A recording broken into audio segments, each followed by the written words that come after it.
WDEL News Time now is 9:35. I'm Peter MacArthur, Delaware. It's a Thursday, June 16th. Let's talk a little bit about the job market now. Chris Burkhard joining us from Placer Staffing this morning. Chris, this is a good time for us to talk, and I'll tell you why. We've talked about trends in jobs and labor for a number of years now, and how a lot of folks retired earlier than they might have, maybe due to COVID concerns or just the COVID landscape. Then you talk about the trends in unretirement and how this might influence those looking for workers or looking for jobs right now. Hey, good morning, Pete. It's great to be on. Really an interesting topic. During 18 months of the pandemic, over 3 million people retired. I guess that makes sense if you think about it. If you could afford it, why not stay safe and ride out COVID at home? I get that. What's really interesting is since April, 1.7 million folks have come back to work. Why is that? Wages are way up. Our 401k balances are all way down.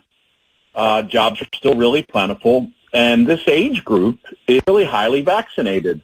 So it feels safer to work. And, my nest egg is not what it used to be. Mm-hmm. So at the moment, there's still 10 million jobs. And there's a couple of million people that are sitting on the sidelines, quote, in retirement. And if I were a business, I'd be looking for these workers that are over 50 to fill them. And if I've been on the sidelines, I'd move really quick because this is a really good time to find the job you want as there's still many to choose from. Yeah, I mean, with prices of just about everything you buy, I've been kind of waiting for this to surface ever since we started to see, especially like gas climb and then everything else along with it, because obviously those gas prices drive a lot more than just, our vehicles. And these, yeah. Go ahead. I'm sorry. Just that I see, work is custom to everybody. Yeah. So I see a lot of folks that are working a part-time job or a little freelance. Or an extra job, and it's exactly that, to make ends meet or to defer costs, or maybe my savings isn't going to last as long as I thought. So you're right on. Gas is just a small part of it. It's interesting right now, and I don't know if I fully understand it. Maybe you can lend some insight here. And I mean, it seems to me that there's almost like a conflict happening. We have a good economy, strong job picture. But then we have this other stuff that we just talked about, inflation and all that comes with that. And a slowdown as a result appears to be coming. So how do businesses prepare and then think about future hiring, Chris? I mean, business still has to get done. It makes me a little crazy, too. There's a threat of recession. It's coming. But it creates uncertainty for business and for all of us workers. Yeah.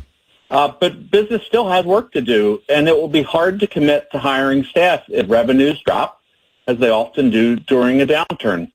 So my counsel to business is what I'm known for, really. Embrace today's workforce realities and have a workforce plan that is flexible. What the heck am I saying? Use contingent workers like temps, contractors, freelancers. Consider outsourcing. Hey, it's what I've done for 30 years, so I don't think it's any surprise. But businesses need flexible labor to manage uncertainty. Helps you scale up and down. Now, the interesting thing, Pete, is if you're a worker listening to this, you already know this. More and more jobs are in this contingent worker bucket. And, not to get myself in trouble, but there's strong studies that suggest close to 50% of all jobs in North America will be in this bucket, if it's not already. Interesting, yeah. We have wages that are up, right? We have unemployment levels that are down, low. Typically, those are signs of a recovery of the economy. But then you think about, Chris, gas prices keep rising, inflation making all the rest of the stuff we buy more expensive. What insights do you have in terms of how this extra money that we're earning is really not meaning that we're making more money? Yeah, this one scared me. Wages continue to rise, but it's not at the same pace of inflation. Over 8% inflation annualized is a lot more than 5%. Even I know that, right? I mean, if math isn't your thing, you can figure that out. So we've never made more, but had less at the end of the week. And what blew my mind is gas is 48% more expensive than 12 months ago. Food is the equivalent of 10% more.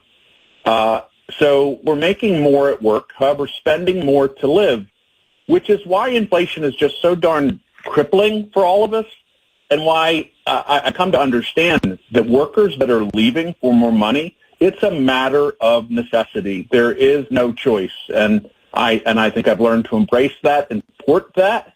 If I might add, this isn't really doom and gloom. There's a reset happening where businesses are just, depending on your business, you're resetting to demand.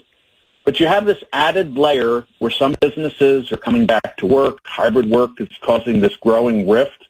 And I see workers, they're being asked to come back. They're losing their jobs. We are seeing hiring freezes.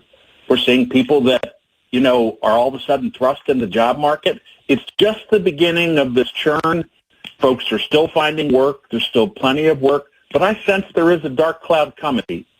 And as that churn continues and maybe the dark cloud does emerge, Chris, as you reference, it just reminds us all we need to pay close attention to what's happening and really switch up with our actions accordingly, be it the jobs we take or the way we spend our money or whatever it is. So it'll be very important, I think, for you and I to keep chatting for a bit here. And I appreciate your time this morning.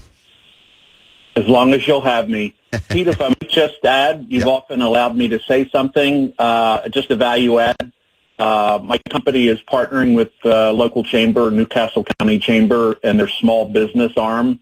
We're leading a session on how to use the business tool LinkedIn for individuals, for businesses, for startups. That's next June 16th at 10. And if you're interested, check out the Newcastle County site or my placers. It's just a way we're kind of living our brand promise to help people. So thanks for letting me get that out. Yeah, sounds like a great event. Thank you, Chris. All right, we will talk again soon. Have a great weekend. Take care. 9:44 now here on WDEL.